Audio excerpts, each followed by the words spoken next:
Bueno, entonces nuestro tema es evaluación de competencias actitudinales en 360 grados y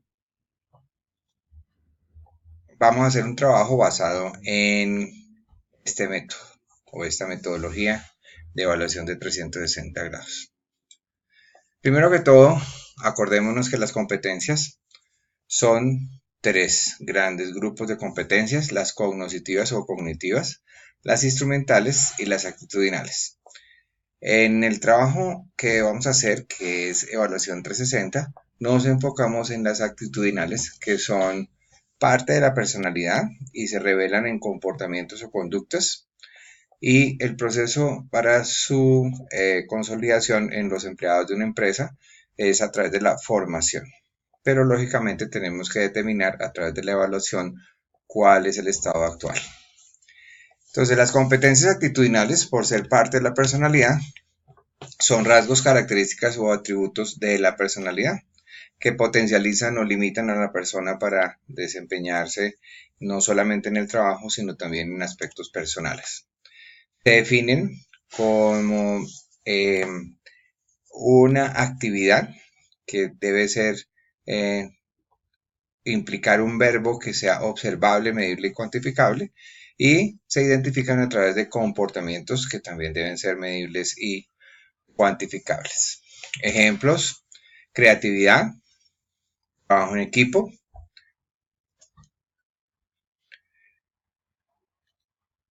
liderazgo, comunicación, etcétera. Y vamos a medirlas a través de la evaluación de 360. Con base en esta evaluación, diagnosticamos cómo están, cuál es el nivel actual, lo evaluamos a través de comportamientos, y esta evaluación comenzó hace unos 40 años a realizarse y ha tenido mucho éxito, rompiendo el paradigma tradicional de que el jefe es el que evalúa, y aquí se evalúan todos, incluyendo la persona evaluada. Esto permite a la persona recibir retroalimentación de varias fuentes, es decir, de todos aquellos quienes evalúan, como vamos a ver más adelante, y busca el desarrollo de las personas no solamente a nivel de lo que son competencias cognitivas e instrumentales, sino en términos de sus competencias actitudinales. Por lo tanto, es una evaluación integral del comportamiento de la persona. ¿Quiénes se evalúan? Entonces, primero de todo, la persona se evalúa a sí misma y a su alrededor quienes estén. Las personas en general tienen un jefe o superiores, tienen clientes, personas a las que atienden, como veíamos en la explicación de la evaluación 360 en clase, tienen pares y o subalternos. Por lo tanto, mínimo son 5 evaluaciones que se hacen, y si no hubiera suficientes pares o suficientes clientes o no hubiera subalternos, pues uno acude a otros de las mismas categorías. De tal manera que sería bueno que fueran mínimo 5 o 6 personas, además de la persona que se autoevalúa. ¿Cuáles son los objetivos? Primero que todo, buscamos fortalecer el, la organización en términos del logro de sus objetivos a través de un comportamiento acorde con las necesidades organizacionales.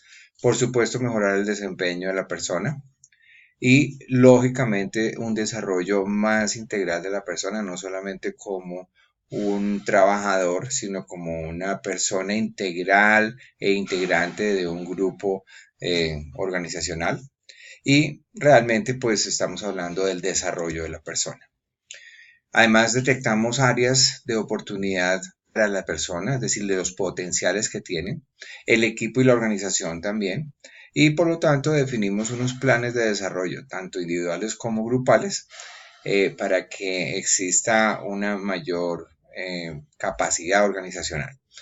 Lógicamente esto pues busca también generar una, un equilibrio entre lo que la persona piensa de sí misma y lo que piensan otros de ella, y lógicamente sirve como un motor de cambio cultural. Por otra parte, la empresa pues aclara cuáles son las expectativas en términos del comportamiento de las personas, y las personas dinamizan su personalidad. Hay teorías de la personalidad que dicen que es muy estable a través del tiempo, pero hay otras que dicen que la personalidad tiene una posibilidad de ser dinamizada. Esto implica que vamos a tener también políticas más claras para el reclutamiento y definitivamente identificamos personas que pueden tener mayor éxito en el contexto organizacional. La idea también es que los empleados entiendan cuál es su papel como integrantes de la organización desde su comportamiento y que puedan ver lo que deben fortalecer y lo que tienen como fortaleza para potencializarlo y desarrollarse mejor. Claro, nosotros tenemos una gran cantidad de información a través de una evaluación 360 y pues debemos enfocarlo de una manera organizada. El antes, el durante y el después de la medición 360 es muy importante. Comencemos con el antes. Entonces, todo el mundo debe conocer el sistema, debe saber cuáles son las competencias. Los directivos deben estar conscientes de que el objetivo final es hacer un plan de acción que desarrolle personas y lógicamente debe haber alguien encargado.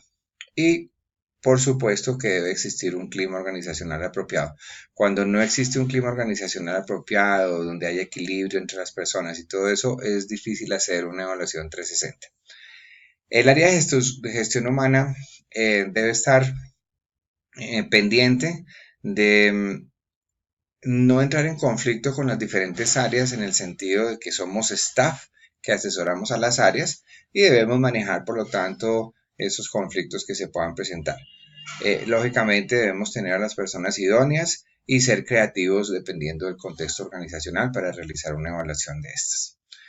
Acordémonos que lo primero que tenemos que hacer es definir un diccionario de competencias. Cada una de las competencias requeridas para la organización debe ser definida en términos operacionales, es decir, que debe tener una definición con un verbo que sea medible, cuantificable y observable. Y este diccionario de competencias va a constituir el eje central de toda la evaluación. Al diseñar el diccionario de competencias, pues lógicamente debemos sistematizarlo en un sistema. Hay muchos sistemas, hay muchas formas de hacerlo.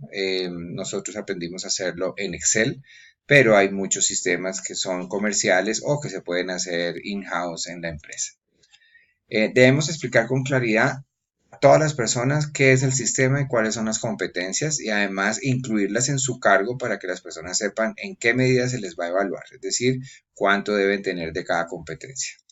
Ahora, debemos ser muy confidenciales con los resultados y muy objetivos con la evaluación, garantizando que estos no van a ser utilizados como medidas coercitivas o medidas disciplinarias e incluso ni siquiera como medidas para dar premios o incentivos. Simplemente estamos hablando de desarrollar las personas. Ahora, nosotros debemos elegir a las personas que se conozcan entre sí, que hayan trabajado juntas y no mostramos las competencias que se van a evaluar, solo los comportamientos en orden aleatorio, como veíamos en clase, y determinar un límite de tiempo para la entrega, ¿cierto? Podemos hacer evaluación en 90 grados, 180, 270, 360, pero pues lo ideal es que sea en 360 y preparar la logística. Bien, entonces el diccionario de competencias va a ser el insumo para la evaluación de competencias, pero primero tenemos que aplicarlo a los cargos para que todo el mundo sepa cuáles son las competencias y en qué nivel se requieren por parte de sí mismo. Luego entonces hacemos la evaluación después de aplicarlo al cargo y determinamos, pues lógicamente para la evaluación, una escala. Generalmente se utiliza una escala de frecuencia, en psicología se llama escala de Likert, de 1 a 5, donde 1 es nunca, 2 casi nunca, 3 algunas veces, 4 casi siempre y 5 siempre. Algunas empresas prefieren no utilizar la frecuencia esperada, es decir, por ejemplo, decir, escucha atentamente qué se observa casi siempre y me gustaría que fuera siempre, pero pues hay empresas que no usan la frecuencia esperada, sino comparan con el máximo alcanzable, que es 5. Como decíamos, pues hay que aplicarlo a los cargos para que todo el mundo sepa y determinar la forma como se va a medir. En general, hoy en día es en computador, por la facilidad de respuesta, por la respuesta en red, el procesamiento es instantáneo, etc. En papel se vuelve muy engorroso hoy en día porque hay que digitar y todo eso. Entonces hay muchos sistemas, como les decía. Ahora, nosotros debemos presentarle a las personas el formato, ya sea en computador o en papel, para que las personas respondan por cada uno de los comportamientos que opinan sobre la persona que está siendo evaluada. Ahora, una vez que está diseñado, vamos a, bueno, aquí hay un ejemplo antes de continuar cuando se hace en Excel. Entonces se le presenta todos los comportamientos y se le presenta un formato en el que se le dice a quién va a evaluar o simplemente se le pone evaluado 1, evaluado 2 y que ponga la persona o la seleccione a las personas asignadas para evaluar. Durante todo el proceso necesitamos que las personas cumplan con los tiempos y que tengan confidencialidad de los datos, es decir, que no revelen a quién están evaluando y los entreguen confidencialmente a gestión humana. Hay que solucionar dudas, acompañar a la gente porque hay preguntas, etcétera. También tenemos algunos problemas, por ejemplo, el efecto de halo, me cae muy bien la persona, o sea que la evalúo muy bien, o el efecto de horquilla, me cae regular o he tenido problemas con ella, entonces la evalúo mal.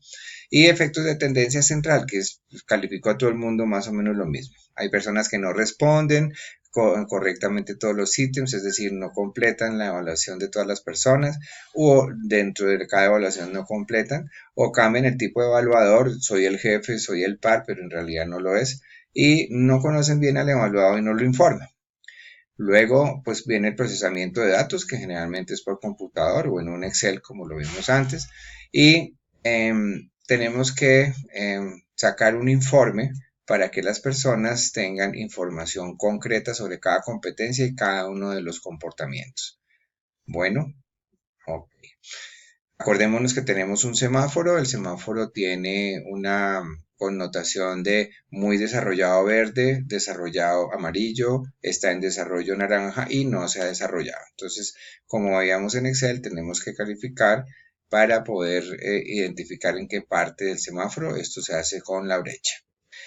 Bueno, durante también tenemos que generar un informe que sea comparativo, ¿sí? De tal manera que yo digo, muestre a ver cómo me evalúo yo en comparación con otros y viceversa. ¿Ok? Y el después, pues implica hacer análisis e interpretación de los resultados, los planes de intervención, los compromisos, el seguimiento y la reevaluación, tanto individual como por sucursales, por áreas organizacionales, etc. Individualmente, todos los participantes deben analizar y reflexionar sobre sus resultados y tener una retroalimentación por parte de su jefe, plantear un plan de desarrollo personal y, lógicamente, buscar formas de lograr sortear esos obstáculos que se puedan presentar. Lógicamente, vamos a ver cosas positivas y negativas y vamos a analizar cuáles son las más bajas para plantear un plan enfocado en ellas y desarrollar también un proceso de seguimiento para poder hacer como una retroalimentación permanente. Lógicamente, los directivos deben estar conscientes de su papel de líderes y deben ayudar a las personas a cumplir con sus planes. Ahora, nosotros analizamos todos los puntajes como empresa y luego pues hacemos un análisis de cuáles son los compromisos que también deben asumir las organizaciones. No debemos amarrar esto a incentivos, ni preguntar quién evalúa a quién, ni mostrar las competencias en los formatos, ni unir varios comportamientos, ni confundir el desempeño con competencias actitudinales. Por lo tanto, necesitamos siempre ser claros en qué es lo que se está evaluando, pero sin mostrar las competencias.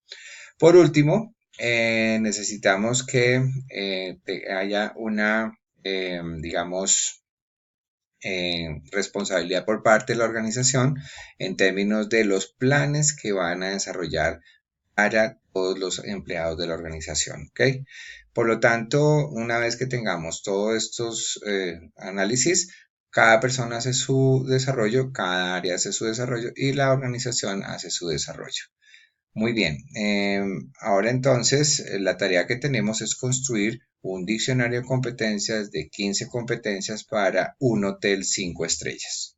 Esa es la tarea que ustedes tienen como grupo entre los grupos de la Universidad del Rosario, El Rosario y la Universidad El Bosque. Muy bien, muchas gracias por su atención.